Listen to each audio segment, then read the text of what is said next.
My son told me I dressed like it was 1980 while his friends laughed behind my back. What he didn't know was that while he was burning through his trust fund on designer clothes and expensive cars, I was quietly building a portfolio worth 8 figures. When he came crawling back asking for money after losing everything in crypto, I had a surprise that would change both our lives forever. Before we jump back in, tell us where you're tuning in from, and if this story touches you, make sure you're subscribed, because tomorrow, I've saved something extra special for you. My name is Dorothy Chin, and for most of my adult life, I lived in the shadow of other people's expectations. At 62, I still shopped at discount stores, drove a 15-year-old Toyota Camry, and wore the same comfortable cardigans I'd bought a decade ago. To the outside world, especially to my 30-year-old son Marcus, I was the embodiment of everything outdated and unfashionable. What nobody knew, not even Marcus, was that beneath my thrift store exterior lay one of the most sophisticated investment minds of my generation. The morning that changed everything started like any other Tuesday in October. I was sitting in my modest kitchen in Riverside Heights, a middle-class neighborhood that had seen better days, reviewing my quarterly portfolio statements over a cup of store-brand coffee. The numbers were staggering, even to me. My technology sector investments alone had gained 47% in the past year. My renewable energy holdings had doubled. The cryptocurrency positions I'd quietly accumulated since 2018 were now worth more than most people's entire retirement savings. I folded the papers carefully and tucked them back into the manila envelope marked personal financial records that lived in the bottom drawer of my kitchen desk. The same desk where I paid my modest bills each month, maintaining the careful facade of a woman living on a teacher's pension and Social Security. It wasn't entirely a lie. I had taught high school mathematics for 35 years before retiring, and I did receive those payments. What I didn't advertise was that I'd been investing 60% of my salary since I was 25 years old, living off the remainder, and building what was now a portfolio worth just over $12 million. The secrecy hadn't started as deception. When I first began investing in the early 1980s, I was a single mother raising Marcus after his father abandoned us when Marcus was only 3. I couldn't afford financial advisors or investment consultants, so I taught myself everything. I read every book I could find, subscribed to financial journals, and spent my evenings after putting Marcus to bed analyzing company reports and market trends. I started small, investing $50 here and there in companies I believed had potential. Nobody took a middle-aged female math teacher seriously when she talked about stock picks or market analysis. At faculty meetings, when conversations turned to retirement planning, my colleagues would pat my hand condescendingly when I mentioned my investment strategy. "Oh, Dorothy," they'd say, "you're so brave to take those risks. I could never gamble with my future like that." So I stopped talking about it. I let them think I was the financially naive woman they expected me to be, while quietly building wealth they couldn't imagine. Marcus had grown up believing we were poor. Not desperately poor, but certainly not wealthy.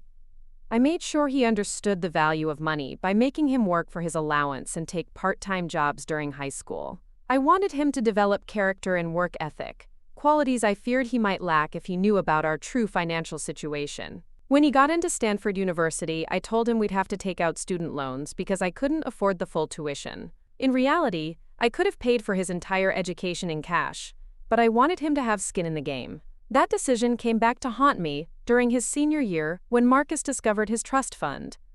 His father, despite abandoning us, had established a small trust that Marcus gained access to on his 21st birthday. It was only $50,000, but to a college student it felt like unlimited wealth. Marcus went wild. He bought a BMW, expensive clothes, took lavish trips with friends, and started living like a trust fund kid. The money was gone within 18 months, but the lifestyle habits remained. After graduation, Marcus moved to San Francisco and got a job at a tech startup. His salary was decent, but nowhere near enough to support the lifestyle he'd become accustomed to. He started running up credit card debt, taking out personal loans, making increasingly desperate financial decisions. Meanwhile, I watched from afar, still playing the role of the financially struggling mother who couldn't help even if she wanted to. The criticism of my appearance started gradually. During our monthly phone calls, Marcus would make little comments about my wardrobe choices when we video chatted. Mom, are you still wearing that same sweater from when I was in high school? Or don't you think it's time to update your look a little? I brushed off these comments initially, but they became more frequent and more pointed as Marcus himself became more image conscious. The breaking point came during Thanksgiving dinner last year. Marcus had brought his girlfriend, Sarah, a social media influencer with 200,000 followers, who dressed like she was perpetually attending a Fashion Week event.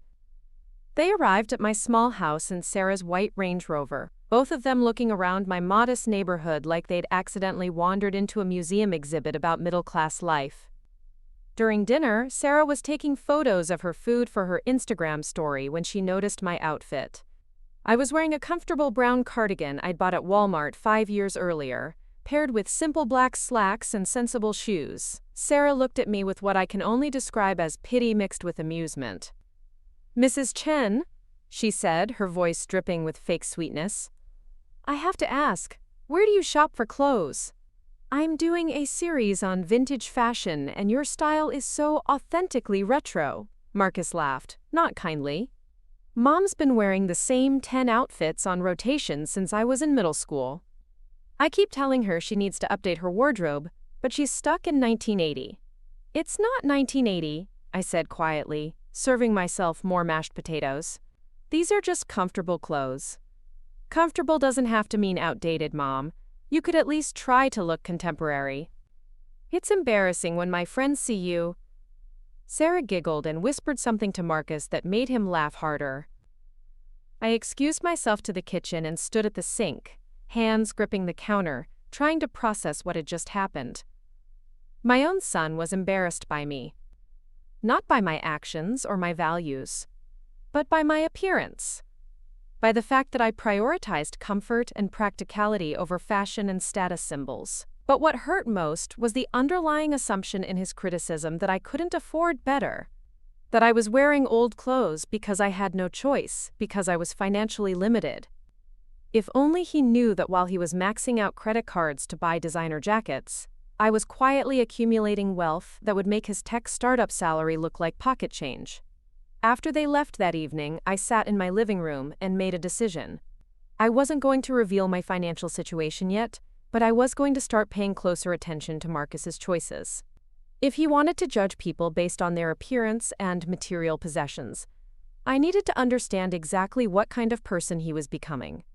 Over the next few months, I watched through social media as Marcus and Sarah lived increasingly extravagantly.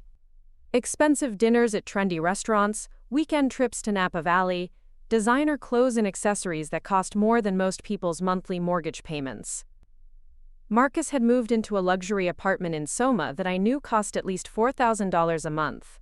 The math didn't add up. His startup salary, even with equity, couldn't support this lifestyle. I did. Preparing and narrating this story took us a lot of time, so if you are enjoying it, subscribe to our channel. It means a lot to us. Now back to the story. Some discreet investigating and discovered that Marcus had taken out several personal loans and was carrying significant credit card debt. He was living paycheck to paycheck despite earning more money than I ever had as a teacher. He was financially irresponsible in exactly the way I'd tried to prevent by not spoiling him as a child. The irony was devastating. Here I was, being criticized for my frugal appearance by someone who was drowning in debt to maintain an image of success. Marcus thought my careful spending habits were a sign of poverty when they were actually the foundation of significant wealth. He confused flashy consumption with financial success, never understanding that real wealth is often invisible. In March, Marcus called me with news that made my stomach drop. He'd invested $25,000 in a cryptocurrency scheme that promised guaranteed returns of 300% within 6 months.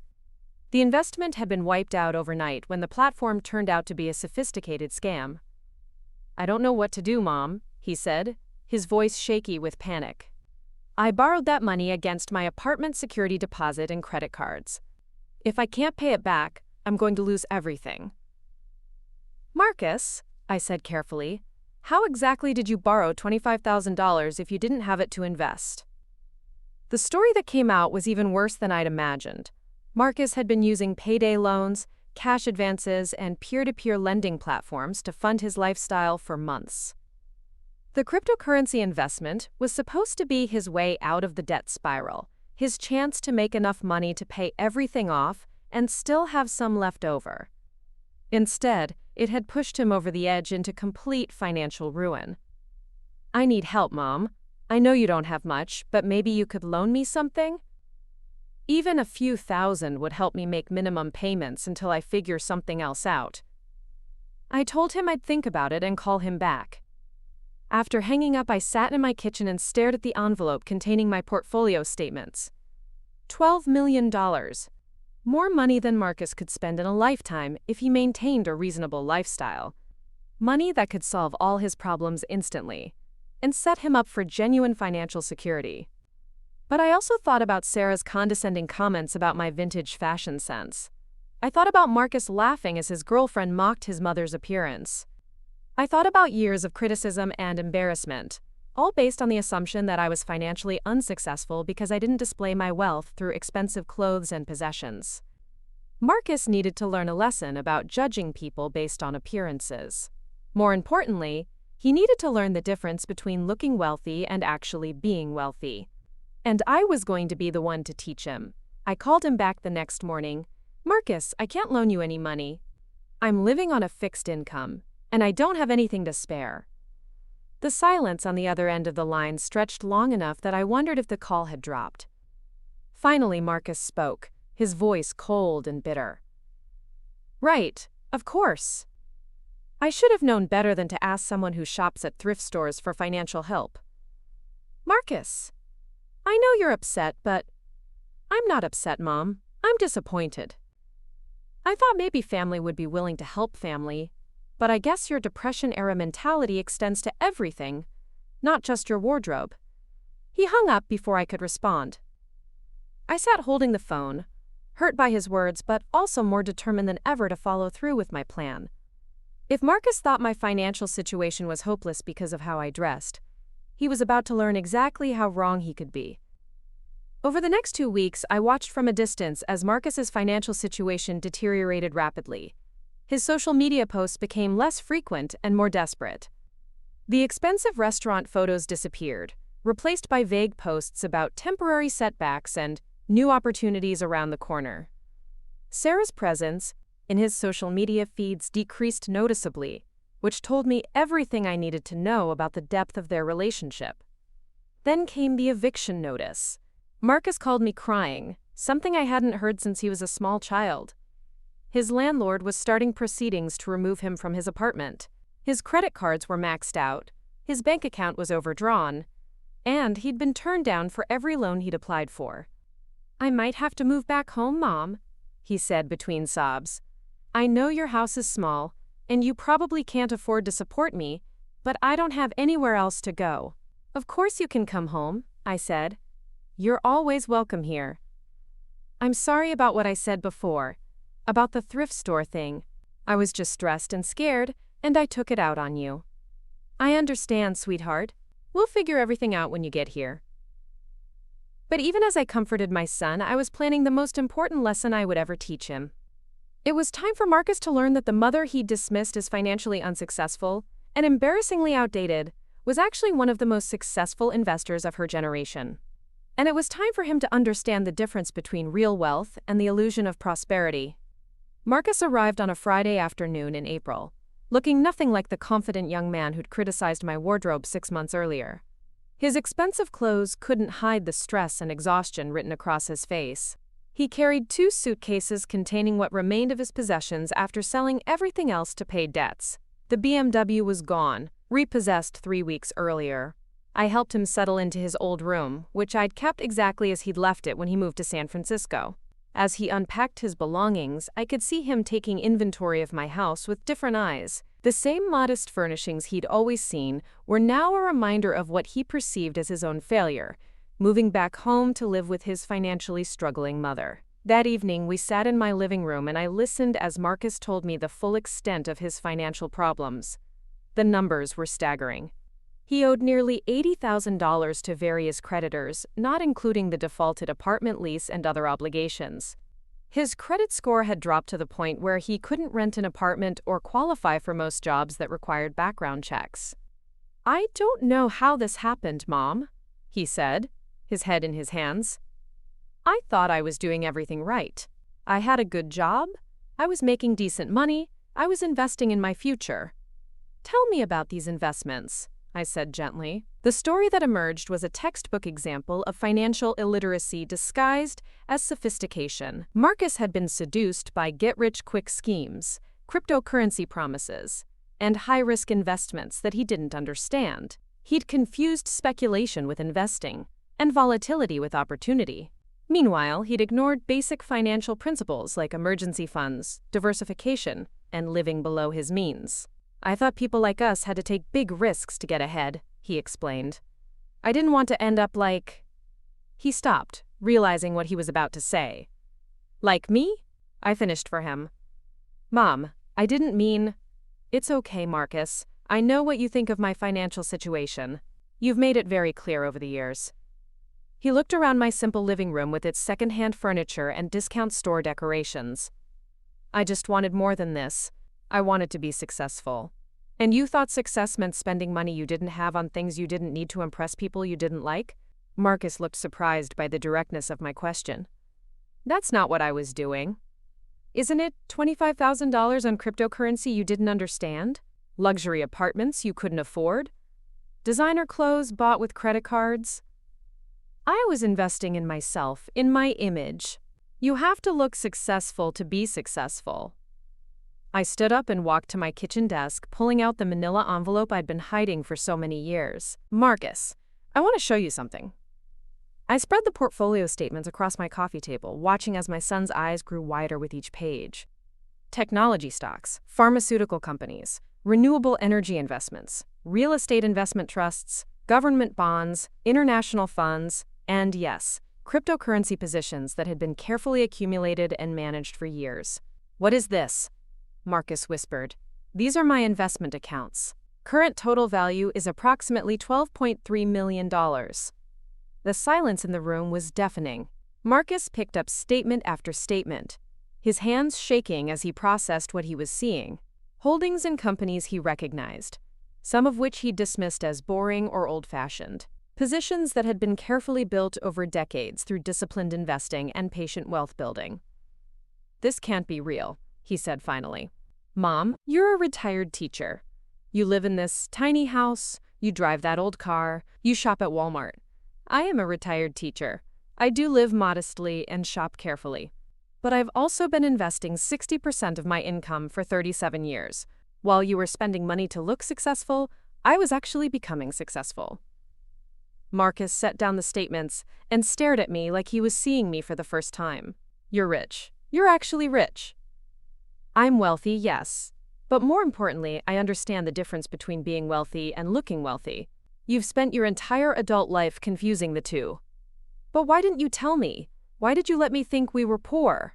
I sat back down across from my son, choosing my words carefully. "Because I wanted you to develop your own relationship with money and success. I wanted you to learn the value of work and the importance of financial responsibility. I thought if you knew about the money, you'd never learn those lessons." "So you just let me struggle? You let me make terrible mistakes when you could have helped?"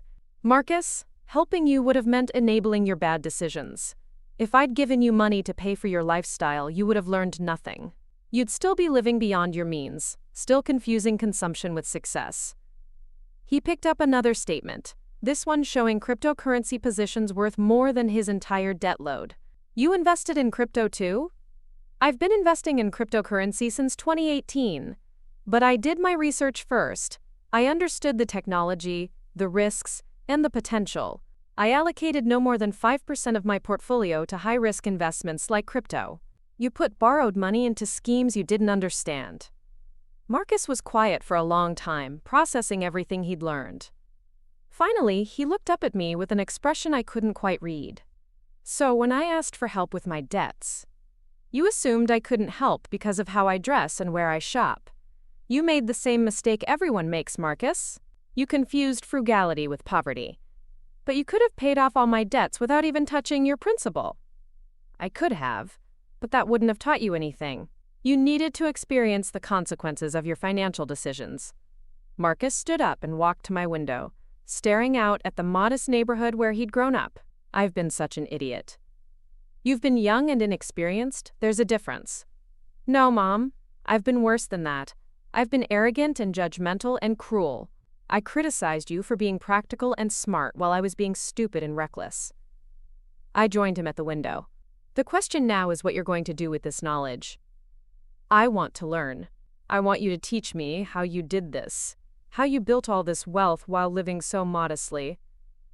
That's going to require some fundamental changes in how you think about money and success. I know, and I'm ready to make those changes. Over the next several weeks, I began Marcus's financial education in earnest. We started with basic principles that I should have taught him years earlier. The importance of living below your means. The power of compound interest. The difference between investing and speculating. The value of diversification and patience. Marcus was a quick learner when he applied himself, and his mathematical background from college helped him understand the concepts quickly. What took longer was changing his attitudes and habits around money. He'd spent so many years equating financial success with conspicuous consumption that learning to think long-term was a significant mental shift. I showed him my investment journal, where I'd tracked every decision and its rationale for nearly 4 decades. He read about my early mistakes, my learning process, and the discipline required to stay invested during market downturns. He began to understand that building real wealth was less about dramatic gains and more about consistent, intelligent decision-making over time. Why didn't you just hire a financial advisor? He asked one afternoon as we reviewed my technology sector holdings. I tried, early on. But most advisors in the 1980s didn't take seriously a single mother with a teacher's salary who wanted to invest aggressively. They kept trying to steer me toward conservative bonds and savings accounts. So I educated myself. And you've outperformed most professional fund managers. Consistently, yes, because I wasn't trying to beat the market every quarter to impress clients. I was building wealth for the long term. Marcus was beginning to understand the deeper lesson. Success wasn't about impressing other people or maintaining an image. It was about making smart decisions consistently over time, even when those decisions weren't flashy or immediately gratifying. The hardest part of his education was learning to live modestly while building wealth. Marcus had to unlearn years of lifestyle inflation and status-seeking behavior. He got a job at a local accounting firm, making less than half what he'd earned at the startup but with steady income and benefits. He moved back into his old room permanently and began paying me modest rent. Most importantly, he started saving. For the first time in his adult life, Marcus was spending less than he earned. The extra money went not toward lifestyle improvements, but toward paying down his debts and beginning his own investment portfolio. It was painful for him initially, watching his former colleagues on social media, continuing to live lavishly, while he drove my old Honda to work and packed lunch every day. Sometimes I feel like I'm moving backward, he confessed one evening. My friends from Stanford are all living in expensive apartments and buying new cars. And how are they paying for those things? Probably the same way I was. Credit cards, loans, living paycheck to paycheck. So who's really moving forward, Marcus? The person who's building wealth and financial security? Or the person who's building debt and financial stress? 6 months after Marcus moved home, we had our first major test. His former girlfriend Sarah contacted him, wanting to reconnect. She'd seen on social media that he was back in his hometown and assumed he was going through a temporary rough patch before returning to his previous lifestyle. Marcus invited her to visit for a weekend, and I watched the encounter with great interest. Sarah arrived in her Range Rover, wearing clothes that probably cost more than Marcus now made in a month. She seemed puzzled by his contentment with his modest circumstances, and kept making suggestions about getting back to San Francisco and, quote, real opportunities. This is nice for a break, she said, looking around my house with barely concealed disdain. But you can't stay here forever. You have potential, Marcus. You're meant for bigger things than this. What kind of bigger things? Marcus asked. The life we had before. Nice places, good restaurants, travel, success. You mean debt and stress and lying awake at night worried about bills? Sarah laughed uncertainly. Come on, Marcus. That was just a rough patch. Everyone goes through financial challenges sometimes. Some people do. But some people learn to live within their means and build actual wealth, instead of just the appearance of wealth. I could see Sarah wasn't following his logic. To her, success was still about display and consumption. The idea that someone might choose to live modestly while building wealth was completely foreign to her worldview. That evening, after Sarah left early, Marcus and I talked about the encounter. She thinks I'm giving up on success by living here and working at an accounting firm. What do you think? I think she's still making the same mistakes I used to make. Confusing looking successful with being successful. And what does success mean to you now? Marcus thought about this carefully. Freedom. Having enough money saved and invested that I don't have to worry about paying bills or losing my job. Being able to make choices based on what I want to do, not what I have to do to maintain an image. That's real wealth, Marcus. That's what I've been building all these years. As we approached the 1-year anniversary of Marcus moving home, I realized it was time for the final phase of his education. He'd learned the principles of investing, developed disciplined spending habits, and begun building his own portfolio. Now he needed to understand the full scope of what financial independence could mean for his life. I took him to meet with my attorney and accountant, the only people who knew the full extent of my wealth. Marcus listened as we discussed estate planning, charitable giving strategies, and the various trusts and structures I'd established to manage and preserve wealth across generations. Mrs. Chen has created a substantial legacy, my attorney explained to Marcus. Her disciplined approach to investing and saving has resulted in a portfolio that will provide financial security for multiple generations if managed properly. After the meeting, Marcus and I drove to my favorite coffee shop, the same place where I'd been reading financial journals and planning investments for decades. I never understood what you were doing here all those years, Marcus said. I thought you were just reading to pass time. I was educating myself, learning about companies, analyzing market trends, making investment decisions. This coffee shop is where I decided to buy Apple stock in 1997. It's where I first researched Tesla in 2012. It's where I made most of the decisions that built our family's wealth. Our family's wealth? Marcus, everything I've built is ultimately for you and your future family. But I needed to know that you understood the responsibility that comes with it. We sat in comfortable silence for a while, watching other customers come and go. Many of them were dressed more expensively than either of us, carrying designer bags and wearing clothes that cost hundreds of dollars. A year ago, Marcus would have felt embarrassed by our simple appearance among these obviously affluent people. Now he understood that appearances could be deceiving. Mom, he said finally, I owe you an apology that's much bigger than what I said before. You don't owe me anything, sweetheart. Yes, I do. I spent years judging you, criticizing you, being embarrassed by you, all because I was too shallow and ignorant to see what was really happening. You were building something incredible while I was wasting money trying to look impressive. You were young, you made mistakes, that's how people learn. But I hurt you. I know I did. And I'm sorry. I reached across the table and took his hand. You know what the real tragedy would have been? If you'd never learned these lessons. If you'd continued making the same mistakes forever. Do you forgive me? I forgave you a long time ago. The question is whether you've forgiven yourself. Marcus squeezed my hand. I'm working on it. 2 months later, Marcus moved into his own apartment. Not a luxury high-rise, but a modest one-bedroom place that he could afford comfortably on his salary, while still maximizing his savings and investments. He furnished it simply, focusing on quality pieces that would last rather than trendy items that would need replacing. His former colleagues from San Francisco found his lifestyle change baffling. Some assumed he'd experienced a breakdown or failure of ambition. Others thought he was going through a phase before returning to his previous lifestyle. Marcus had learned not to explain or justify his choices to people who wouldn't understand them. Let them think what they want, he told me during one of our weekly dinners. Their opinions about my lifestyle choices don't pay my bills or build my portfolio. His transformation was remarkable to witness. The anxious, debt-ridden young man who'd moved back home a year earlier had been replaced by someone calm, confident, and financially secure. Marcus had learned to find satisfaction in building wealth rather than displaying it, in making smart long-term decisions, rather than impressive short-term purchases. His investment portfolio was growing steadily. Nothing dramatic or flashy, just consistent contributions to diversified index funds and carefully researched individual stocks. He was following the same patient, disciplined approach I'd used for decades.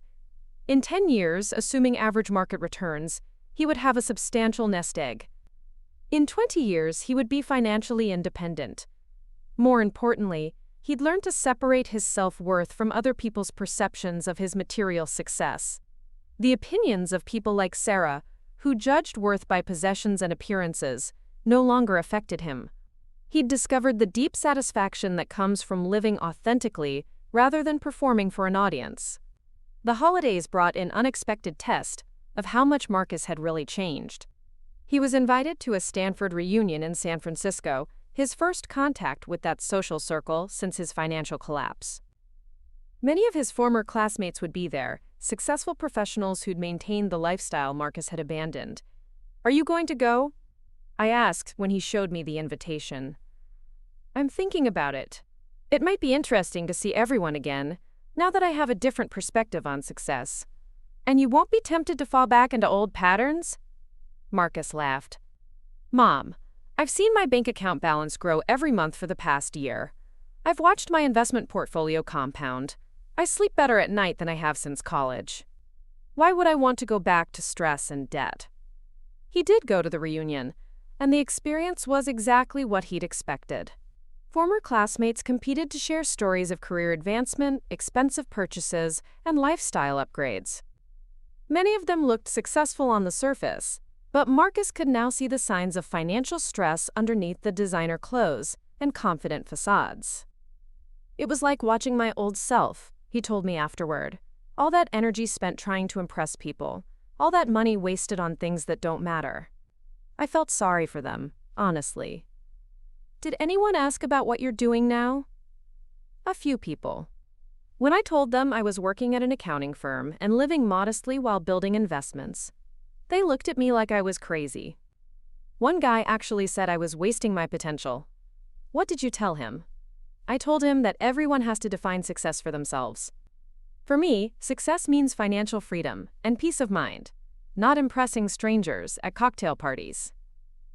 As Marcus approached his second year of financial responsibility, I began discussing with him the next phase of our family's wealth-building strategy. He was ready to learn about more sophisticated investment techniques, tax optimization strategies, and long-term wealth preservation methods. But more importantly, he was ready to understand the broader purpose of what we were building.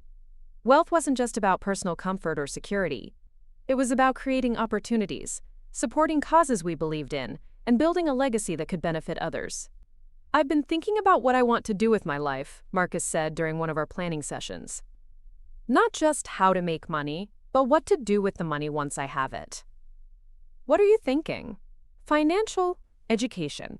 There are so many people making the same mistakes I made, thinking they understand money when they're actually destroying their financial futures. Maybe I could help them." I smiled, remembering my own journey from financially naive young woman to sophisticated investor. "That's a wonderful idea. You have a unique perspective, having experienced both sides of the equation."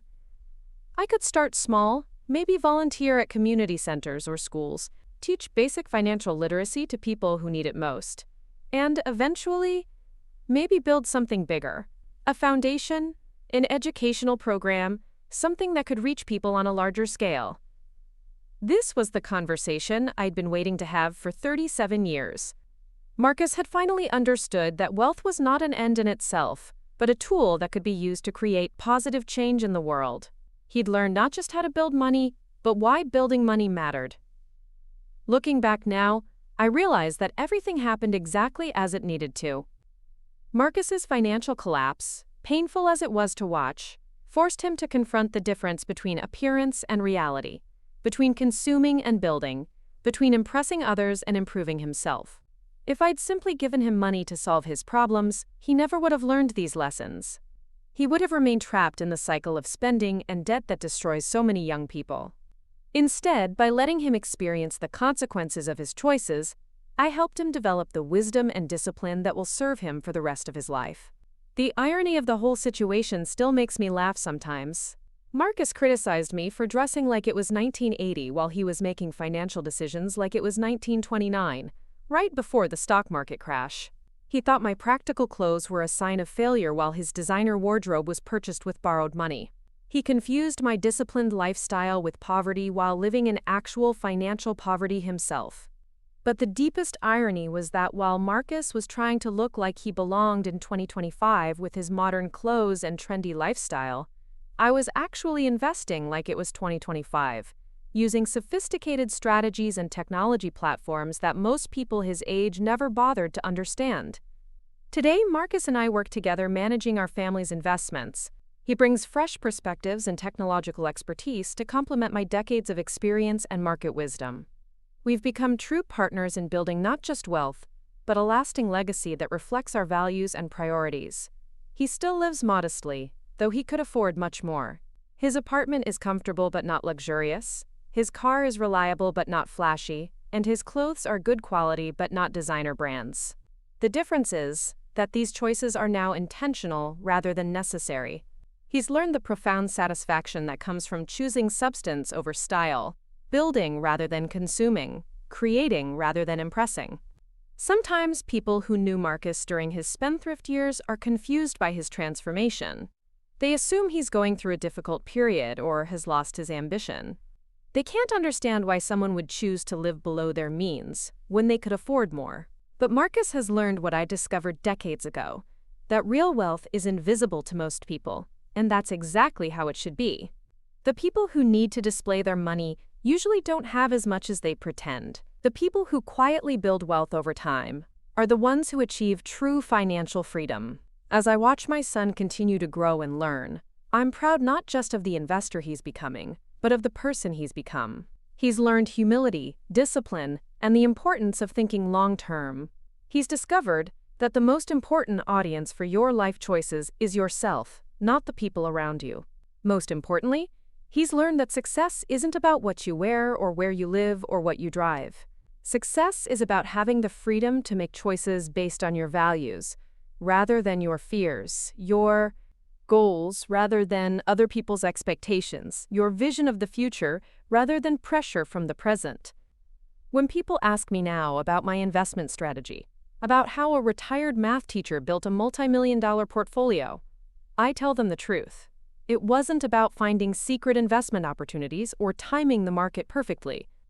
It was about understanding the difference between looking successful and being successful, between spending money and building wealth, between impressing people today and securing freedom tomorrow. And sometimes, just sometimes, it was about being patient enough to let the people you love learn the hardest lessons for themselves, even when you have the power to make their problems disappear. Because the most valuable thing you can give someone isn't money. It's the wisdom to build their own. The investigation into Marcus's true character began quietly, the way all the best intelligence gathering does. I started by paying attention to patterns I'd previously dismissed as youthful indiscretion. His social media posts revealed a troubling obsession with status symbols and a casual disregard for financial responsibility that went deeper than I'd initially realized.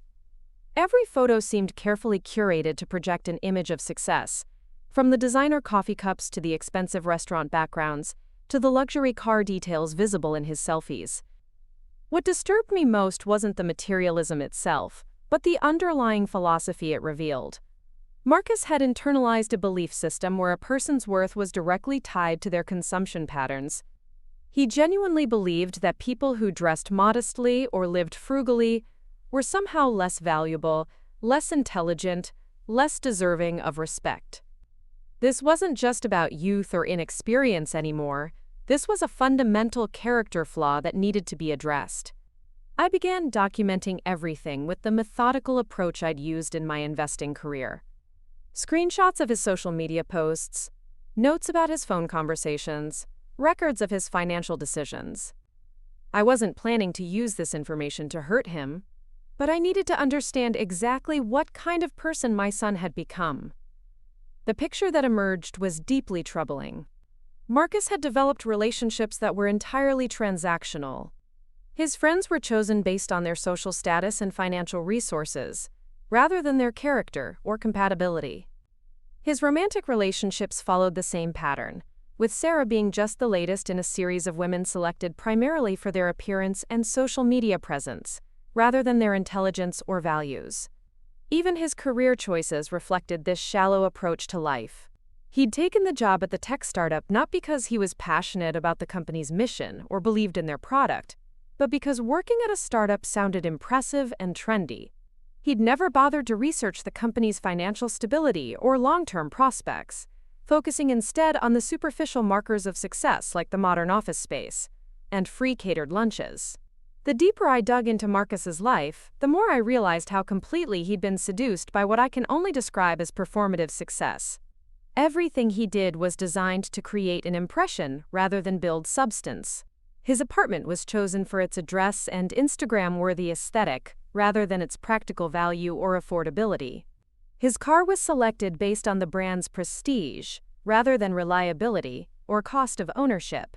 Even his workout routine was designed around being seen at expensive gyms, rather than achieving actual fitness goals. This approach to life had infected every aspect of his decision-making process. When faced with financial choices, Marcus consistently prioritized short-term image benefits over long-term financial health. He would spend $300 on a designer shirt that would be worn a few times rather than investing that money in assets that could appreciate over time. He would choose expensive restaurants not because the food was better, but because being seen there enhanced his social status.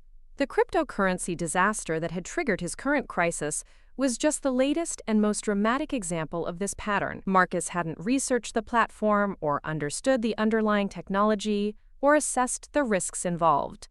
He'd invested simply because other people in his social circle were talking about getting rich quick with crypto. The decision was based entirely on social proof and greed, rather than rational analysis or risk assessment. But what truly broke my heart was discovering how this philosophy had shaped his relationship with me. Through careful questioning during our phone conversations, I pieced together that Marcus had been actively embarrassed by me for years. Not just by my appearance, but by everything about my lifestyle that suggested financial struggle. He'd stopped inviting me to visit him in San Francisco because he was afraid his friends would judge him, based on my modest appearance and obvious lack of wealth. The Thanksgiving dinner incident with Sarah wasn't an isolated occurrence of poor judgment. It was part of a larger pattern where Marcus had been distancing himself from me, because association with someone who appeared financially unsuccessful threatened his carefully constructed image of prosperity. He'd been treating our relationship as a liability to be managed, rather than a connection to be cherished. This realization forced me to confront some uncomfortable truths about my own choices as a parent. By hiding my financial success, I'd created a situation where my son was ashamed of me based on false assumptions. But more troubling was the recognition that if Marcus had known about my wealth, he probably would have loved me for entirely the wrong reasons. He would have seen me as a resource to be exploited rather than a person to be valued. I decided to conduct a more systematic investigation into Marcus's financial situation and decision-making patterns. Using my connections in the financial industry, I was able to get a comprehensive picture of his credit history, spending patterns, and investment choices. What I discovered was even worse than I'd feared. Marcus wasn't just living beyond his means. He was systematically destroying his financial future through a combination of ignorance and arrogance. His credit card statements revealed a pattern of impulse purchases and lifestyle inflation that had accelerated dramatically over the past 2 years. Restaurant meals that cost more than most families spent on groceries in a week. Clothing purchases that could have funded a respectable investment portfolio. Travel expenses that demonstrated a complete disconnect from financial reality. But the investment decisions were what truly revealed the depth of his financial illiteracy. Beyond the cryptocurrency scheme that had wiped out his savings, Marcus had made a series of high-risk, high-fee investments that showed he understood nothing about basic financial principles. He'd put money into penny stocks based on tips from friends. He'd invested in startup companies without doing any due diligence on their business models or management teams. He'd bought into real estate investment schemes that promised unrealistic returns with no understanding of the underlying assets or market conditions. Every single one of these decisions violated fundamental investment principles that any financially literate person would understand. Marcus had no concept of diversification, risk assessment, or long-term planning. He was gambling rather than investing, speculating rather than building wealth. And he was doing it with borrowed money, amplifying his potential losses while taking on debt that would burden him for years. The most infuriating aspect of this investigation was discovering that Marcus had access to legitimate investment education resources that he'd completely ignored. His Stanford education had included basic economics and finance courses that should have given him a foundation for making sound financial decisions. His job at the tech startup had provided access to financial advisors and retirement planning resources that he'd never bothered to use. Instead, Marcus had chosen to get his investment advice from social media influencers, online forums, and friends who were equally financially illiterate.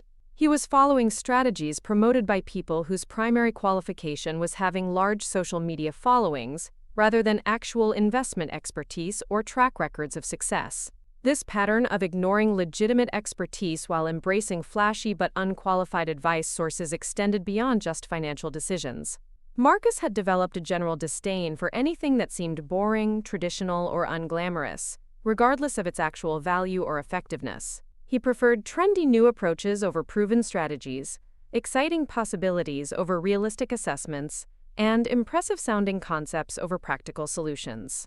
As I continued my investigation, I began to understand that Marcus's financial problems were just symptoms of a deeper issue with his relationship to reality itself. He'd created an elaborate fantasy where he was a sophisticated investor and successful young professional, and he'd become so invested in maintaining that fantasy that he'd lost the ability to assess his actual situation objectively. The evidence of this self-deception was everywhere once I started looking for it. Marcus's social media presence painted a picture of continuous success and upward mobility, but his private communications with friends revealed constant stress about money and growing anxiety about his ability to maintain his lifestyle. He was presenting one version of himself to the world, while living a completely different reality privately. This disconnect between public image and private truth had become so extreme that I wondered if Marcus even knew which version was real anymore. He'd spent so much energy maintaining the illusion of success that he might have lost touch with his actual circumstances and capabilities. The man who criticized my outdated wardrobe was drowning in debt while pretending to be financially successful. My investigation also revealed the extent to which Marcus's social circle enabled and reinforced these destructive patterns. His friends were all engaged in the same performative success behaviors, competing to display wealth and status while many of them were struggling financially behind the scenes. They encouraged each other's worst impulses and normalized financial irresponsibility by treating debt-funded luxury as a standard lifestyle. Sarah, his girlfriend, was perhaps the worst influence of all. Her social media career depended on maintaining an image of affluence and sophistication, which meant she had a vested interest in encouraging Marcus to spend money on experiences and items that would enhance their shared brand. She wasn't just tolerating his financial irresponsibility, she was actively promoting it because it served her professional interests. The relationship dynamic between Marcus and Sarah revealed another troubling aspect of his character development. Rather than choosing a partner who would challenge him to grow or support his long-term goals, he'd selected someone whose primary qualification was her ability to enhance his social status. Their relationship was essentially a business partnership designed to create content for social media, rather than a genuine emotional connection based on shared values or compatible life goals. This transactional approach to relationships extended beyond just romantic partnerships. Marcus had cultivated friendships based primarily on networking potential and social climbing opportunities, rather than genuine affinity or mutual support.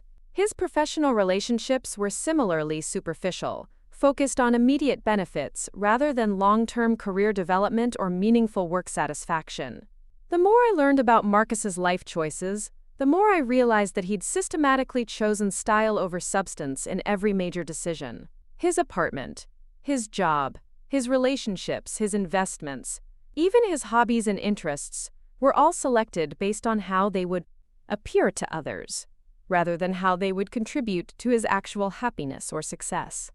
This pattern of decision-making had created a life that looked impressive from the outside but was fundamentally unstable and unsatisfying from the inside. Marcus was constantly stressed about maintaining his image, constantly worried about being exposed as less successful than he appeared, constantly struggling to keep up with expenses that exceeded his actual income. He was living in a prison of his own making, trapped by the very image he'd worked so hard to create.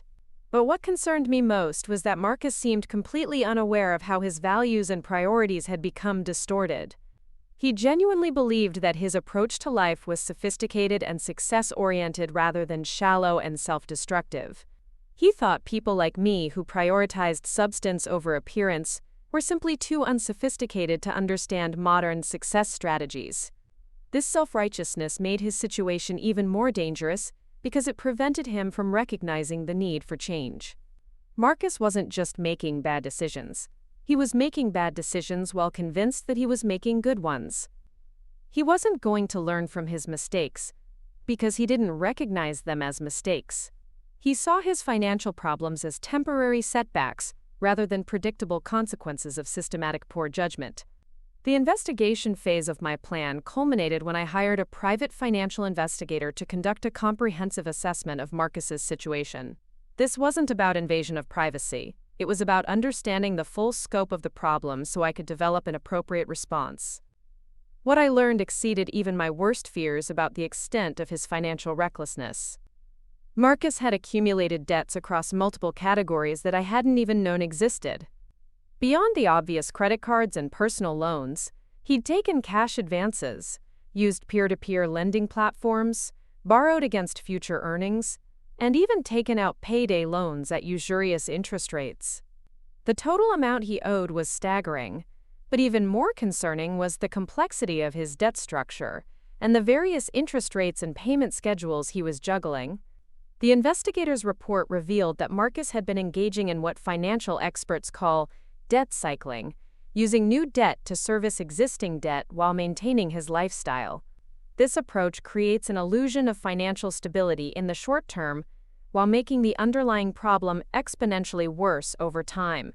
Marcus was like someone trying to stay afloat by drinking seawater. Each attempt to solve the problem was actually making it worse.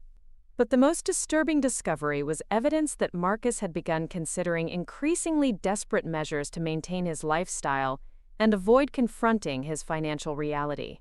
The investigator found records of Marcus researching get-rich-quick schemes, considering taking on additional high-risk investments with borrowed money, and even exploring potentially fraudulent income generation strategies. This was the moment I realized that my son wasn't just financially irresponsible, he was potentially heading toward criminal behavior. The pressure of maintaining his false image of success while dealing with mounting debt was pushing him toward choices that could destroy not just his financial future, but his freedom and reputation. I couldn't stand by and watch him make decisions that would have permanent consequences for his life. The investigation had also revealed something I hadn't expected: evidence that Marcus was beginning to crack under the pressure of his double life. His private communications showed increasing anxiety, depression, and desperation. He was sleeping poorly, having panic attacks about money, and showing signs of the psychological stress that comes from living beyond one's means for extended periods. Despite his public image of confidence and success, Marcus was privately struggling with feelings of inadequacy and fear. He was caught in a vicious and returns over nearly 4 decades. But more importantly, I reviewed the psychological profiles and behavioral analysis I'd compiled during my investigation of Marcus's character and decision-making patterns. Understanding exactly what kind of person Marcus had become was crucial to determining how to approach the conversation that was about to unfold. He wasn't simply someone who'd made a few bad financial decisions. He was someone whose entire identity and self-worth had become tied to maintaining an image of success that bore no relationship to his actual circumstances or capabilities.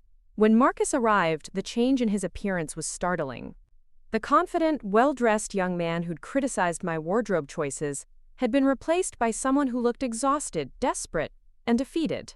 His expensive clothes couldn't hide the stress and anxiety written across his face, and for the first time in years, I could see glimpses of the child he'd once been underneath the sophisticated persona he'd worked so hard to create.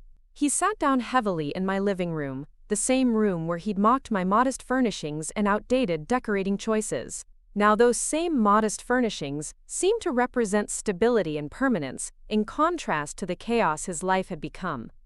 The irony wasn't lost on either of us.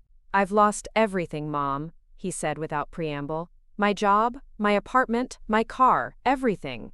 Sarah left me when she found out about the debts. I don't have anywhere else to go."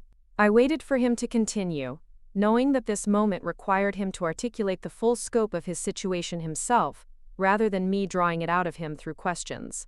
He needed to face the reality of what he'd created, and that meant saying it out loud in his own words. The cryptocurrency thing was just the beginning. After that failed, I started making increasingly desperate moves to try to recover the money. I borrowed more, invested in riskier schemes, took cash advances to cover the minimum payments on other debts. Each decision made the problem worse, but I kept thinking I could find a way to turn it around. Marcus looked around my simple living room with new eyes, seeing it not as evidence of financial failure, but as proof of financial wisdom. The modest furniture I'd carefully selected for durability and comfort rather than style. The books on personal finance and investing that he'd never bothered to notice during previous visits. The absence of expensive decorative items that served no purpose beyond displaying wealth. I realize now that I've been living in complete denial about my financial situation. I convinced myself that I was making sophisticated investment decisions when I was actually gambling with money I couldn't afford to lose. I told myself that my lifestyle was an investment in my career and personal brand, when it was actually just expensive consumption that added nothing of value to my life. This level of self-awareness surprised me.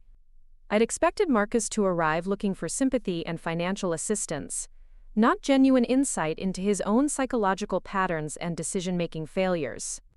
Perhaps the crisis had been severe enough to break through the self-deception that had characterized his thinking for so many years. "Tell me about the job situation," I said, wanting to understand the complete picture of what had happened. "The startup ran out of funding 3 months ago. They kept us on for a while with promises that new investment was coming, but eventually they had to let most of the staff go.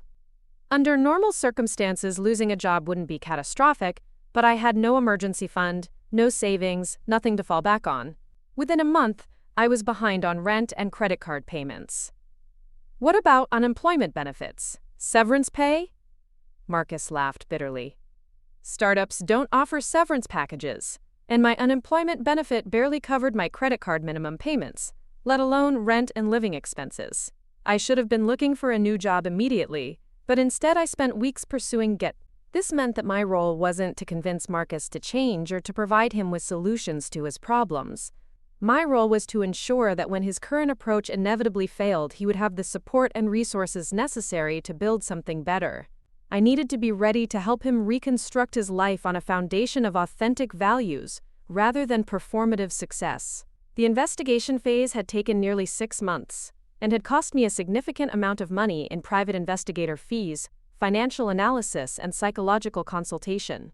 But it had provided me with something invaluable: a complete understanding of what I was dealing with and a clear plan for how to respond. Marcus wasn't just someone who needed better financial education or more disciplined spending habits. He was someone whose entire identity and worldview had been corrupted by a culture that conflated consumption with success and appearance with value. Helping him would require not just changing his behavior, but helping him discover who he was underneath all the performed sophistication and artificial status. The investigation had also revealed something unexpected about myself. I discovered that I was stronger and more resourceful than I'd realized. Conducting a comprehensive investigation into my own son's life choices had required me to develop skills and access resources I'd never used before. I'd had to be objective and analytical about deeply personal and emotional situations. This process had prepared me for the next phase of my plan, which would require even more strength and discipline.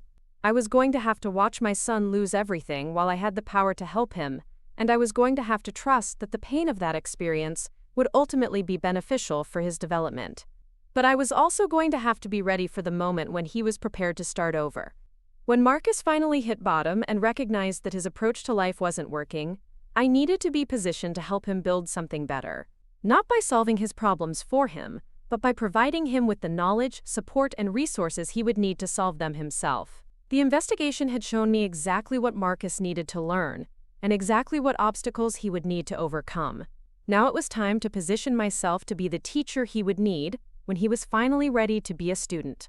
The next phase of my plan would test everything I'd learned about investing, not just in financial markets but in human potential and the possibility of redemption. The moment of reckoning arrived on a Tuesday morning in September, exactly 18 months after I'd begun documenting Marcus's financial decline.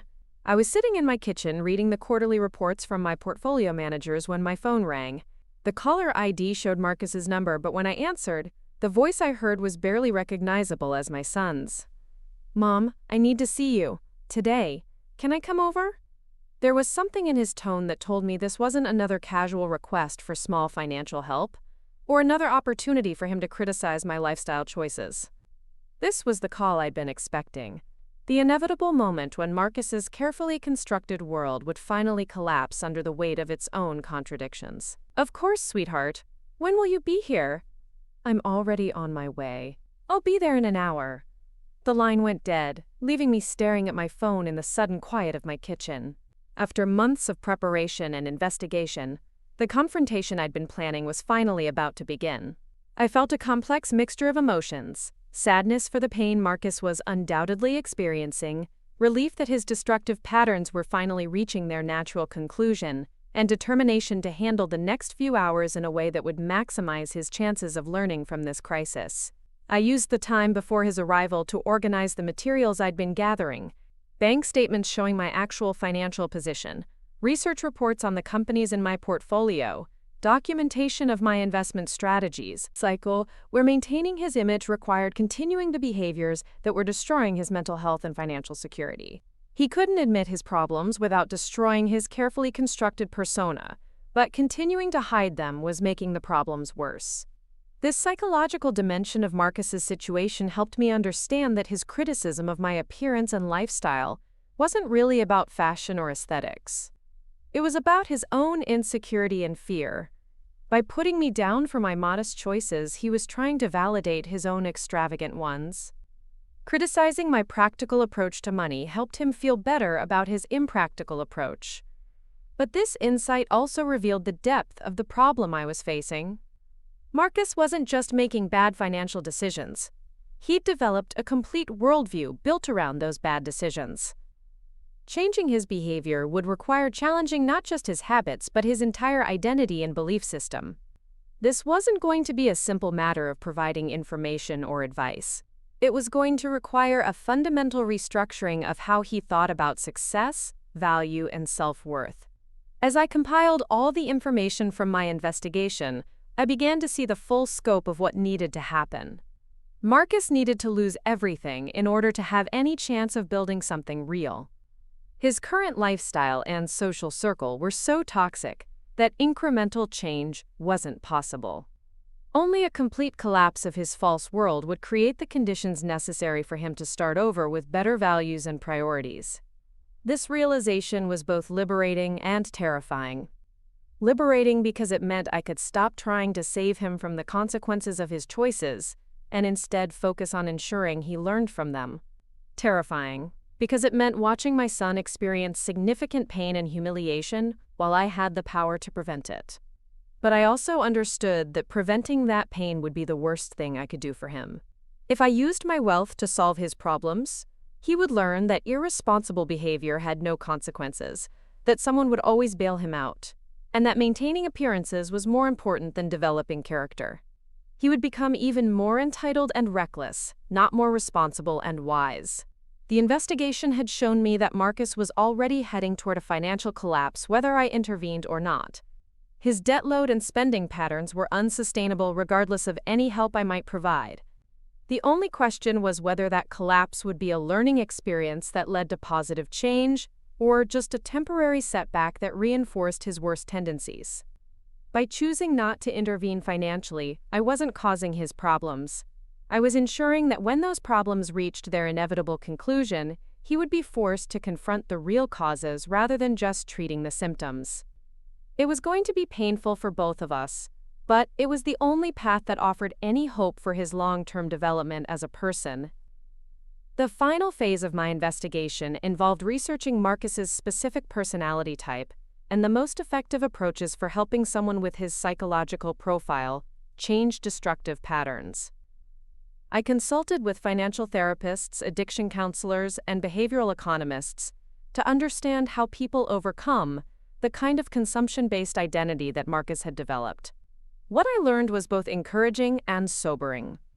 People could change these patterns, but it typically required a significant crisis that forced them to confront the gap between their self-image and reality. The change process was usually long and difficult, involving not just behavioral modifications, but fundamental shifts in values and priorities. Most importantly, the change had to be internally motivated. No amount of external pressure or advice could force someone to abandon a lifestyle and worldview they were deeply invested in maintaining.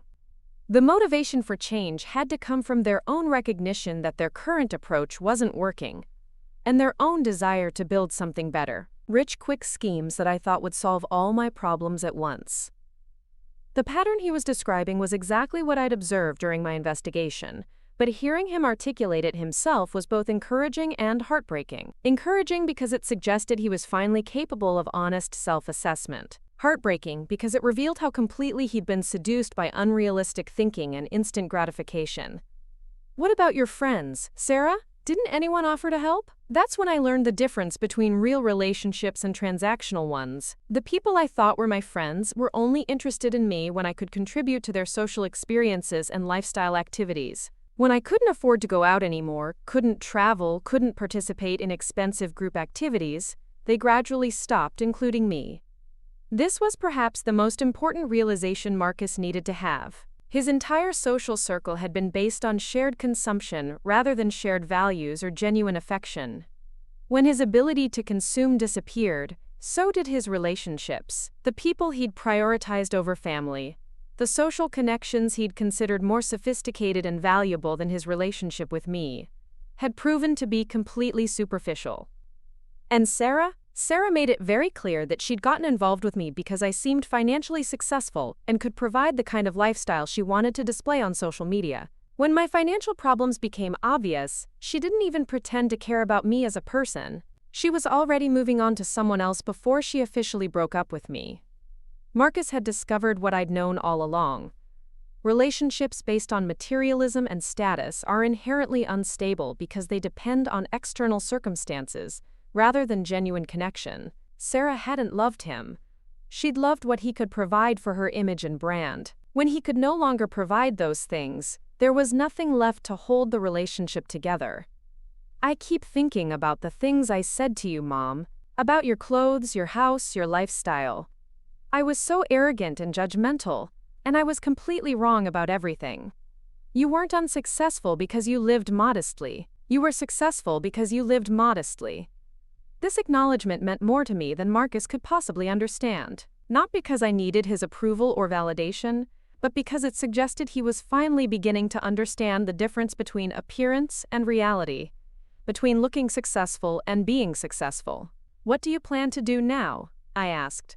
I don't know. I need to find a job, obviously, but my credit is destroyed and I have no savings.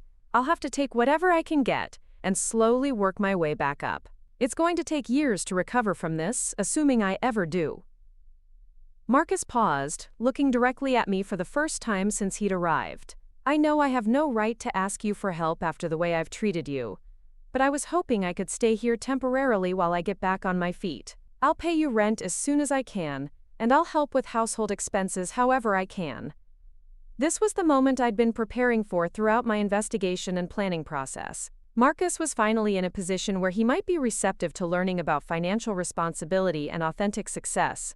But how I handled his request would determine whether this crisis became a learning experience or just another temporary setback. You can stay here as long as you need to, I said. This is your home, and you're always welcome here. Relief flooded Marcus's face, but I wasn't finished. However, there are going to be some conditions. If you're going to live in this house and learn to rebuild your life, you're going to do it according to principles that actually work, not the same approaches that got you into this situation. Of course, Mom, whatever you think is best. First, you're going to get a job. Not a prestigious job, not a job that looks impressive on social media, but a job that pays steady income and provides benefits. You're going to work that job consistently and professionally, regardless of how you feel about the work itself. Marcus nodded eagerly, probably expecting this to be the extent of my requirements. Second, you're going to live on a strict budget that I'm going to help you create. Every dollar you earn will be allocated to specific purposes: debt repayment, living expenses, emergency fund, and eventually, long-term savings. You will not spend money on anything that isn't included in that budget without discussing it with me first. I could see Marcus starting to realize that my conditions were going to be more extensive and demanding than he'd anticipated. Third, you're going to educate yourself about personal finance and investing. Not by reading get-rich-quick blogs or following social media influencers, but by studying actual financial education materials from legitimate sources. You're going to learn how money actually works, how wealth is actually built, and how successful people actually manage their resources. Mom, I appreciate your help, but I'm 30 years old. Don't you think these conditions are a bit infantilizing? This was exactly the response I'd expected. Marcus was still thinking like someone who deserved autonomy and respect, despite having demonstrated complete incompetence in managing his own affairs. He still believed he was entitled to independence even though his independent choices had led to total failure. Marcus, 3 hours ago you called me in desperation because your sophisticated approach to life had left you homeless and bankrupt. You're asking to move back into your childhood bedroom because you have nowhere else to go. Under these circumstances, do you really think you're in a position to negotiate the terms of my assistance? The bluntness of my response seemed to shock him, but I could see him beginning to understand that his situation was more serious than he'd fully grasped. He wasn't just experiencing a temporary setback that required minor adjustments. He was experiencing a complete life failure that required fundamental changes to his thinking and behavior. "You're right," he said quietly. "I'm sorry. I'll follow whatever conditions you set." "I'm not trying to punish you or control you, Marcus. I'm trying to help you develop the skills and mindset you need to build a life based on substance rather than appearance. Everything I'm requiring you to do is something you should have learned years ago." Over the next several hours, I explained my expectations in detail. Marcus would need to find employment within 2 weeks, regardless of what type of work was available. He would contribute to household expenses and begin making minimum payments on his debts immediately. Most importantly, he would spend his evenings and weekends studying financial education materials that I would provide. "I want you to understand something, Marcus. The lifestyle you've been living, the values you've been following, the approaches you've been using, none of that was sophisticated or advanced or forward-thinking. It was actually primitive and self-destructive. You were living like someone from a less evolved time period who didn't understand how money and success actually work." This comparison seemed to penetrate his defenses in a way that more gentle approaches hadn't. Marcus had prided himself on being modern and sophisticated, so having his approach characterized as primitive and backwards challenged his self-image in a productive way. "What do you mean?" "I mean that everything you thought was advanced financial thinking was actually the kind of impulsive, emotion-driven decision-making that destroys wealth rather than builds it. Taking on debt to fund consumption, speculating with money you couldn't afford to lose, prioritizing short-term gratification over long-term security, making financial decisions based on social pressure rather than rational analysis. These are the behaviors of someone who doesn't understand how money works." I pulled out some of the basic financial education materials I'd prepared, starting with simple concepts like compound interest and opportunity cost that Marcus had apparently never learned despite his college education. Real financial sophistication means living below your means, investing consistently in diversified assets, avoiding debt except for productive purposes, and making decisions based on long-term value rather than short-term excitement. It means understanding that building wealth is boring, slow, and unglamorous, the opposite of everything you thought it should be. As we worked through these basic concepts, I could see Marcus beginning to understand how completely wrong his assumptions had been. He'd confused complexity with sophistication, excitement with opportunity, and spending with success. The actual principles of wealth building were simple enough that he could have learned them in high school, but they required discipline and patience that he'd never developed. "Why didn't you teach me this when I was younger?" he asked. "I tried to teach you the values and habits that lead to financial success. I required you to work for your allowance, to save money for things you wanted, to understand that resources are limited and choices have consequences. But you rejected those lessons in favor of more exciting approaches that seemed more sophisticated. Marcus spent several minutes reviewing the materials I'd provided, and I could see him beginning to recognize how different real financial education was from the sources he'd been following. This is completely different from everything I learned from investment websites and financial influencers.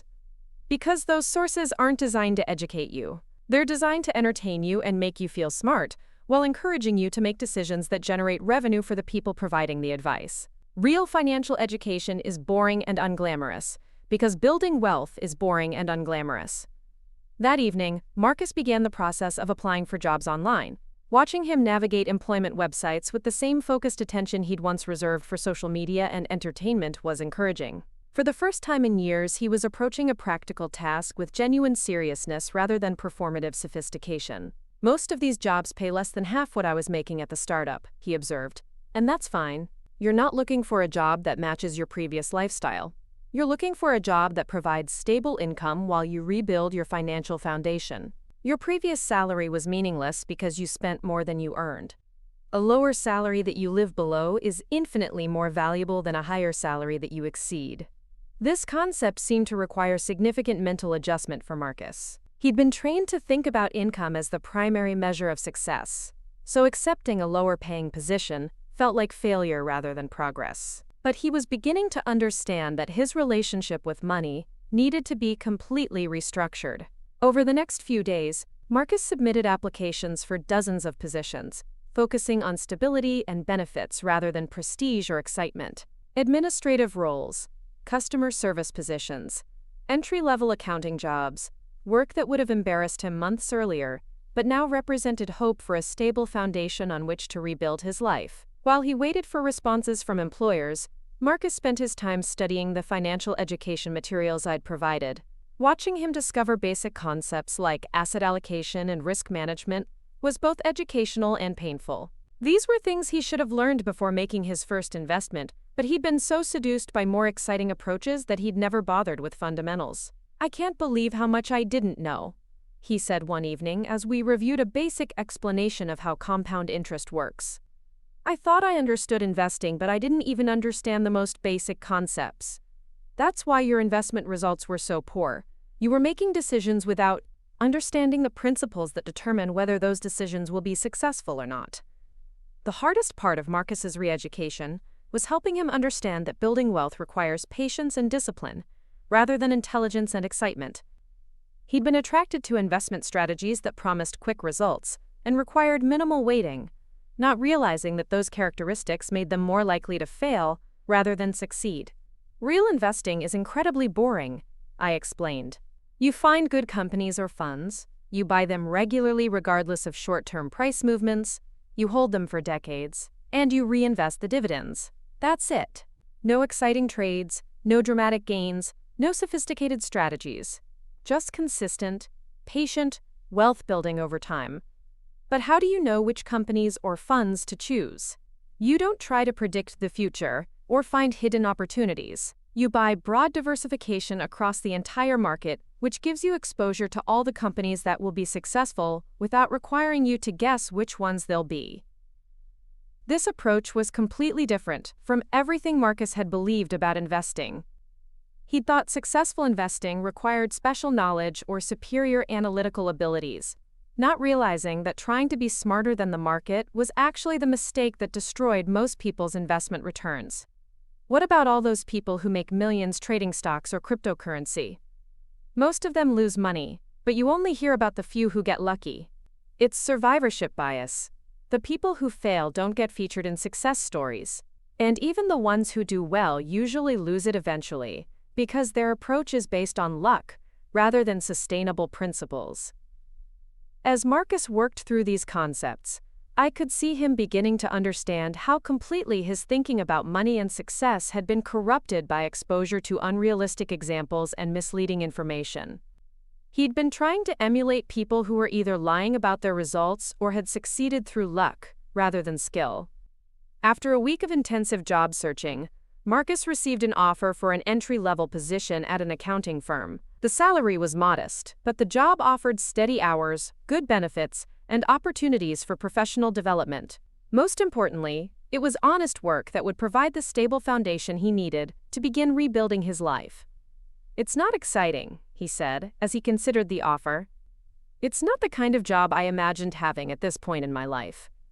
"Marcus, 6 months ago you imagined you were a successful investor and sophisticated young professional. How did that work out?" The directness of my response seemed to help him gain perspective on his situation. His previous jobs and lifestyle hadn't led to actual success, so maybe it was time to try a different approach. "You're right. I'll take the position." On Marcus's first day of work, I watched him leave the house wearing clothes from his existing wardrobe that were appropriate for a conservative office environment. The expensive designer items that had once defined his image were now just practical clothing that would help him present a professional appearance at his new job. The irony wasn't lost on either of us. Marcus was now dressing and behaving exactly like the kind of person he'd once looked down on. Someone who prioritized substance over style, practicality over fashion, and long-term security over short-term excitement. The transformation was remarkable to witness. That evening, Marcus came home exhausted but satisfied in a way I hadn't seen in years. He'd spent the day doing productive work that contributed value to an organization rather than trying to maintain an image or impress people who didn't actually care about him.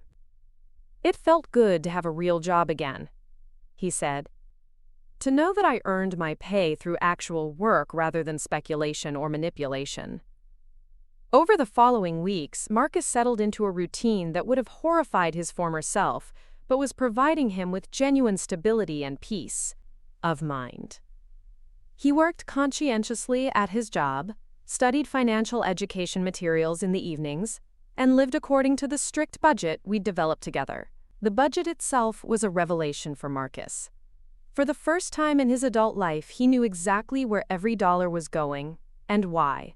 The majority of his income went to debt repayment and basic living expenses, with small amounts allocated to emergency fund building and eventual investment contributions. "I never realized how much money I was wasting on things that didn't matter," he reflected one evening as we reviewed his spending patterns from the previous month. Restaurant meals, expensive coffee, clothing I didn't need, entertainment subscriptions I barely used. Hundreds of dollars every month on things that added nothing to my life. That's the difference between conscious spending and unconscious spending. When you make deliberate decisions about where your money goes, you discover that most consumption is just habit, rather than genuine value creation. As Marcus continued his financial education, I began introducing him to more advanced concepts, but always within the context of proven, conservative, wealth-building strategies. We discussed asset allocation, tax-advantaged retirement accounts, dollar-cost averaging, and other fundamental approaches that actually worked over long time periods. "Why don't more people know about these strategies?" Marcus asked. "If they're so effective, why isn't everyone using them?" "Because they're boring and require patience. Most people want excitement and quick results, so they're attracted to approaches that promise more but deliver less. The financial industry makes more money selling complex products and active trading strategies than they do from simple, effective approaches." This insight helped Marcus understand why he'd been so thoroughly misled about investing and wealth building. The sources he'd trusted were motivated by entertainment value and revenue generation rather than actual education and client success. One evening, about 2 months after Marcus had moved back home, he made an observation that showed how much his thinking had evolved. "I've been happier these past 2 months than I was during the entire time I was living in San Francisco and trying to maintain that expensive lifestyle. I was constantly stressed about money, constantly worried about maintaining my image, constantly competing with people whose approval didn't actually matter to me. What's different now? Now I know exactly what my situation is. I have a clear plan for improving it, and I'm making measurable progress toward my goals. I'm not pretending to be something I'm not, or trying to impress people who don't care about me. It's liberating to just focus on reality rather than maintaining an illusion." This transformation was exactly what I'd hoped would happen, but seeing it occur was still remarkable. Marcus had traded the anxiety and instability of his previous lifestyle for the security and satisfaction that comes from living authentically and responsibly. But I also knew that this was just the beginning of his journey. Learning to live modestly and manage money responsibly was an important first step. But Marcus still needed to understand the full potential of what disciplined wealth building could accomplish over time. That lesson would require revealing the true extent of my own financial success and showing him what decades of patient investing could achieve. The time was approaching when I would need to show Marcus my portfolio statements and explain how a retired math teacher had accumulated more wealth than he'd ever imagined possible. That revelation would complete his education about the difference between looking successful and actually being successful, between consuming wealth and building it, between impressing strangers and securing freedom. As I watched my son continue to grow and learn, I felt a complex mixture of pride and anticipation. Pride in how quickly he'd adapted to a completely different approach to life and money. Anticipation for his reaction when he discovered that the mother he'd once dismissed as financially unsuccessful had actually mastered the very skills he was now working so hard to develop. The final phase of Marcus's education was about to begin, and it would change both of our lives forever. 3 months into Marcus's transformation, I decided it was time for the final lesson. He had proven himself capable of living responsibly, working diligently, and learning from his mistakes. More importantly, he had demonstrated genuine humility and a willingness to prioritize substance over appearance. The time had come to reveal the truth about what his mother had actually accomplished while he was busy judging her outdated wardrobe. I waited until a quiet Sunday evening when Marcus was reviewing his monthly budget spreadsheet at the kitchen table. He had just finished calculating his debt reduction progress and was updating his small but growing emergency fund balance. The concentration on his face as he worked through these simple but important tasks reminded me of the focused child he had once been, before expensive education and social pressures had corrupted his values. "Marcus," I said, settling into the chair across from him, "I think it's time you understood something important about our family's financial situation." He looked up from his calculator, probably expecting another lesson about compound interest or retirement planning. Instead, I placed the manila envelope containing my complete portfolio statements on the table between us. "What's this?" he asked, though something in my tone had already alerted him that this was different from our usual educational discussions. "These are my complete investment records, current balance statements, transaction histories, performance reports for the past 40 years. Marcus opened the envelope slowly, his expression changing from curiosity to confusion to absolute shock as he processed what he was seeing. Page after page of investment accounts, each containing holdings worth hundreds of thousands or even millions of dollars. Technology stocks that had appreciated thousands of % over decades. Real estate investments that had generated consistent income while growing in value. International funds that had provided exposure to emerging markets during their most explosive growth periods. This can't be right," he whispered, his hand shaking as he held the statements. "Mom, these numbers, this says you have over $15 million. $15.7 million, as of last Friday's closing prices," I corrected gently. Marcus set down the papers and stared at me as if seeing me for the first time. The woman he had criticized for shopping at discount stores and driving an old car was actually wealthier than most of the entrepreneurs and executives he had once tried to emulate. "But how? You were a high school math teacher. You lived in this tiny house, you never traveled, you never bought anything expensive." "That's exactly how, Marcus. I lived below my means and invested the difference consistently for 4 decades. While other people were spending their money on lifestyle inflation and status symbols, I was buying assets that generated income and appreciated in value."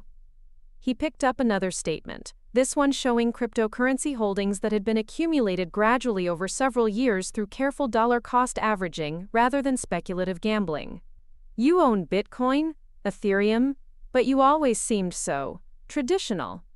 "I've been investing in cryptocurrency since 2017, but I did it the boring way. Small, regular purchases as part of a diversified portfolio, never more than I could afford to lose, never based on get-rich-quick promises or social media hype." The contrast between my approach and his was stark and undeniable. Where Marcus had gambled his entire savings on a single speculative bet, I had systematically accumulated positions over years. Where he had bought based on excitement and social proof, I had invested based on research and long-term potential. All those times I criticized your lifestyle, your clothes, your car. You could have afforded anything you wanted. I could afford anything I wanted because I didn't want expensive things more than I wanted financial freedom. Every luxury purchase someone makes is a choice to prioritize present consumption over future security. Marcus spent the next hour reviewing every page of my financial records, asking questions about specific investments, and trying to understand how such enormous wealth could have been built through such mundane methods. The mathematics were simple, but the results were extraordinary because of the power of time and compound growth. Why didn't you tell me about this sooner? Because you needed to learn these lessons through experience rather than information. If I had shown you these statements when you were living in San Francisco, you would have asked me to solve your problems with money rather than learning to solve them with wisdom. But I could have learned from your example. I could have started investing properly years ago. You weren't ready to learn, Marcus. You were convinced that your approach was sophisticated and mine was outdated. You had to discover through painful experience that your approach didn't work before you could be open to learning approaches that do work. As the reality of our family's financial situation sank in, Marcus began to understand that everything about his worldview had been inverted. The mother he had seen as unsuccessful was actually extraordinarily successful. The lifestyle he had dismissed as poverty was actually the foundation of significant wealth. The values he had rejected as outdated were actually timeless principles that created lasting prosperity. Does this mean I don't have to worry about my debts? You could pay them off without even affecting your net worth. I could, but I won't. Your debts are the tuition you're paying for the most important education of your life. Working to pay them off yourself will teach you lessons about money that no amount of information could provide. Marcus looked disappointed, but not surprised. He had learned enough about my approach to understand that I wouldn't solve problems that he needed to solve himself. However, I continued, I do want you to understand that your financial future is much brighter than you realize.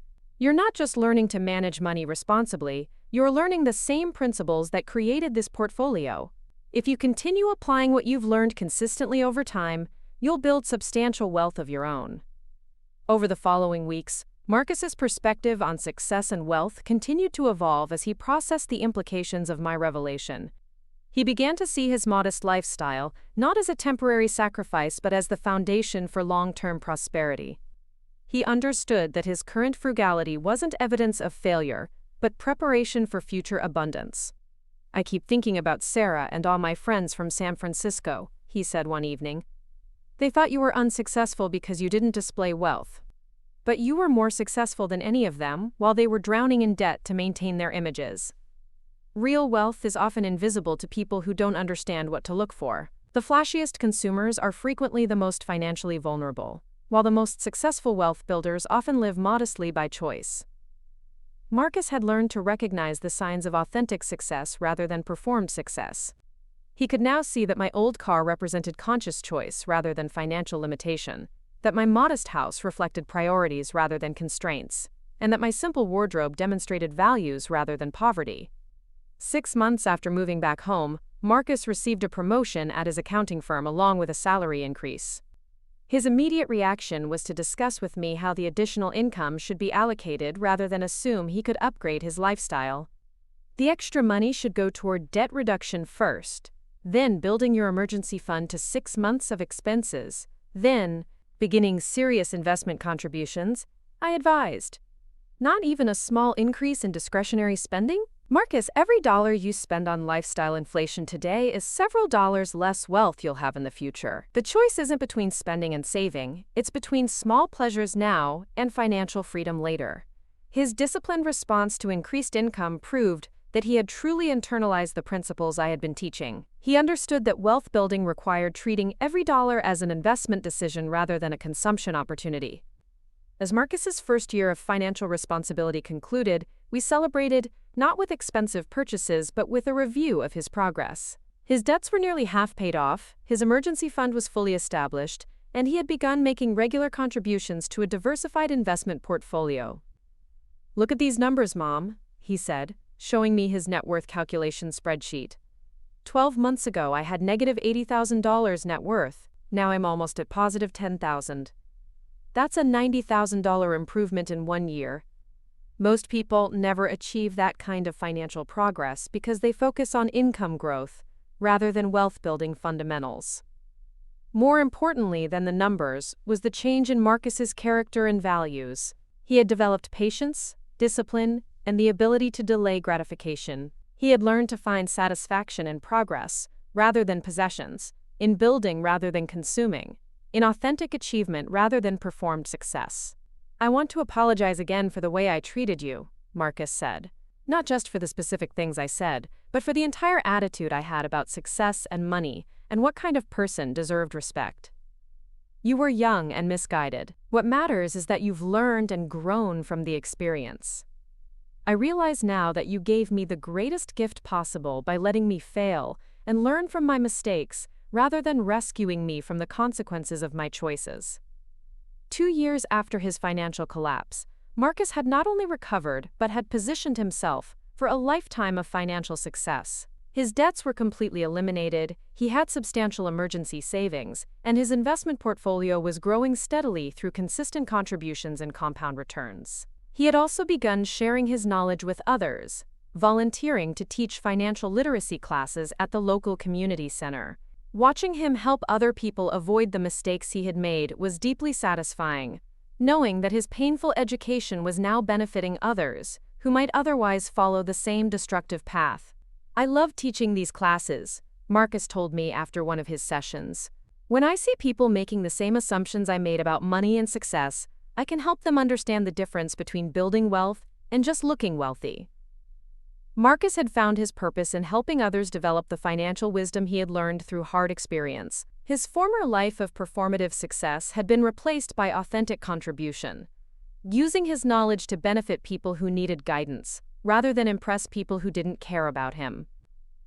On the 3rd anniversary of his return home, Marcus announced that he was ready to move into his own apartment again. This time, however, his housing choice reflected completely different priorities.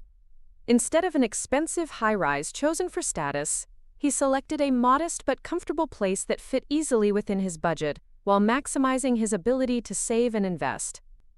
"It's not going to impress anyone," he said with a smile, "but it's perfect for building wealth while living well."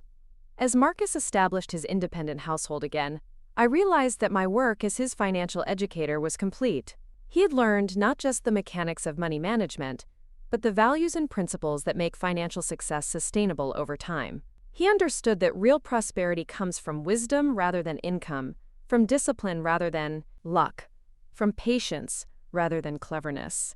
The final lesson came when Marcus asked about inheritance planning and what would happen to the family wealth I had built over decades of careful investing.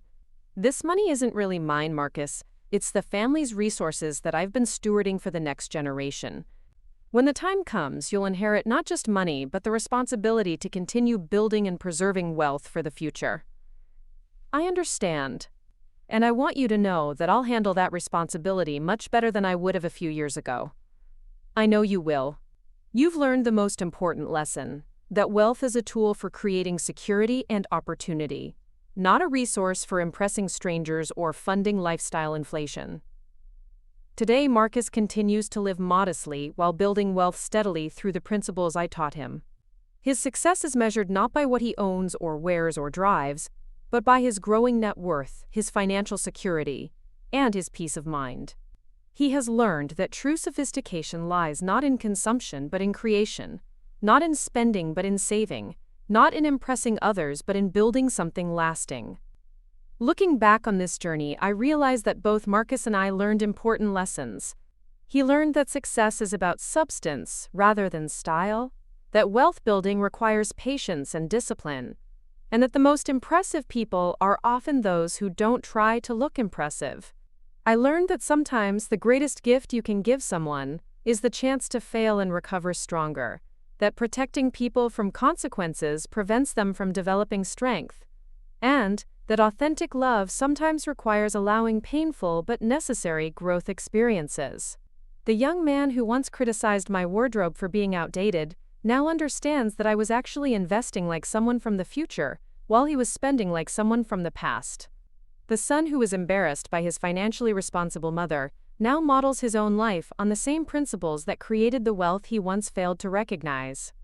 Marcus's transformation from a debt-ridden consumer to a disciplined wealth builder proves that people can change their relationship with money when they're ready to learn.